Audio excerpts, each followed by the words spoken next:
For decades, public corruption cases against state officials were investigated and prosecuted in Texas's capital city. But in 2015, after a dust-up at the highest levels of state government, lawmakers instead moved those responsibilities to the Texas Rangers and local prosecutors. An analysis of those cases from over a 5-year period revealed few were prosecuted, and most Ranger investigations focused on lower-level officials. In a From the Vault edition of Inside the Investigation, KXAN investigators explore our original reporting and updates to a system critics claim does little to hold your elected leaders accountable. Hello and welcome to a From the Vault edition of Inside the Investigation. I'm KXAN Investigative Director Josh Hinkle here today with my colleague, Senior Investigative Producer David Barrera. Thanks for being with me. Thanks for having me. So today we're talking about a project that we launched back in 2021 called Justice for Some. It had a lot to do with Texas Rangers. Appropriately, we have the Ranger statue here behind us out in front of the Capitol.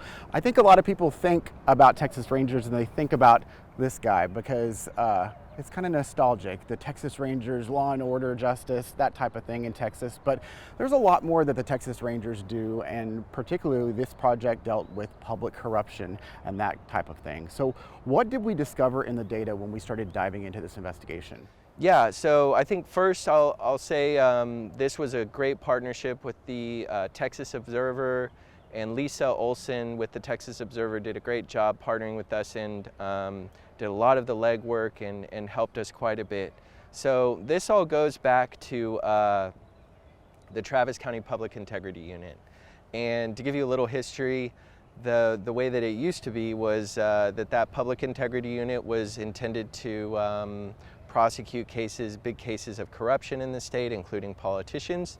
And it was housed in the Travis County District Attorney's Office. And Austin and Travis County lean Democratic. The state as a whole leans Republican. And so that created some friction with state lawmakers. In 2015, after the former governor Rick Perry was prosecuted, the state decided to overhaul the whole system, remove the Public Integrity Unit from Travis County, disperse that authority out to counties wherever a crime had occurred. The local prosecutors would handle it, and so that's what we were looking into. The issue that we found, along with Lisa Olson, was that these concerns of what they called home cooking, which is cases being handled in a friendly county where a crime occurred. Maybe a public official in that county is well, ingrained in the culture and among all the politicians and lawmakers and judges there, that they would get favorable treatment. That was the concern. And so what we found was that there were dozens of prosecutions, including in Central Texas, but very few, dozens of investigations and very few prosecutions. Yeah, and we found that in Central Texas there were several cases. We highlighted them throughout the digital article, but the one that we focused on in the video story was a case about a Bastrop County commissioner that was named Bubba Snowden. And we looked into his case because he was flagged in the data and he had been arrested, or rather indicted in 2015 for some misuse of public funds. There were 3 different charges. Eventually 2 of them were dropped. The case was given over by the local DA there to the Attorney General's office because under the law they have the option to do that. And that was one of perhaps the criticism that we were hearing, is that when it goes to a different place, like to a state prosecutor, it gets a different kind of treatment. What ended up happening in Bubba Snowden's case was that the 2 charges were dropped, and then the other charge he paid a small fine and I think had spent a day in jail. And this is all because of potential misuse of public funds when there was a flood in Bastrop County, and maybe he used some money that was not approved by local officials to help pave over a road or a bridge that was washed out that was also in his district. Yeah.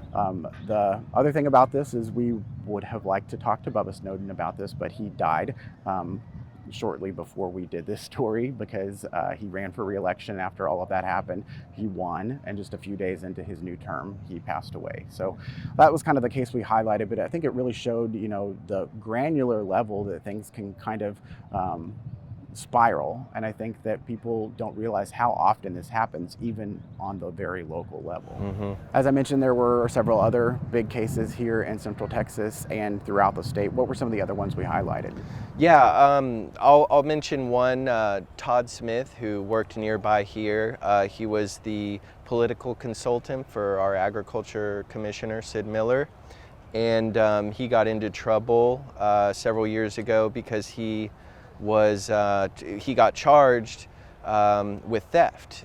He was accused of essentially selling hemp licenses or taking in an exorbitant fee for hemp licenses, which are run out of the agriculture commissioner's office. That case was handled, and he did plead guilty to commercial bribery. He received deferred adjudication, which means he will be eligible to have his case dismissed if he completes all the terms of his probation and deferred adjudication. So that's one case where there was a prosecution, but like we said, there are many cases that were investigated and never prosecuted.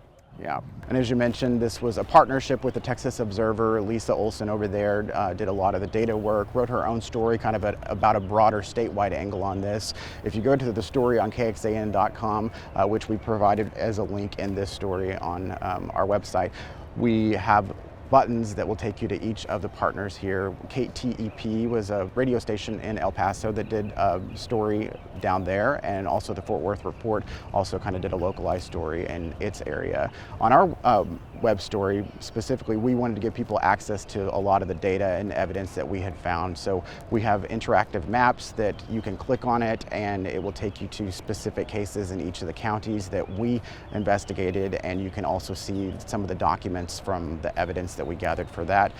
We also have a link to all of the data, so at the time in 2021 when we did this, you could see in your area of the state how many cases were investigated and how many were actually prosecuted. So now that we have come, several years past that, I think people might be wondering what's different. There were some thoughts about changing the system, changing the law. Those never really went anywhere in the legislature or with the advocates who were hoping to get some type of change with the system.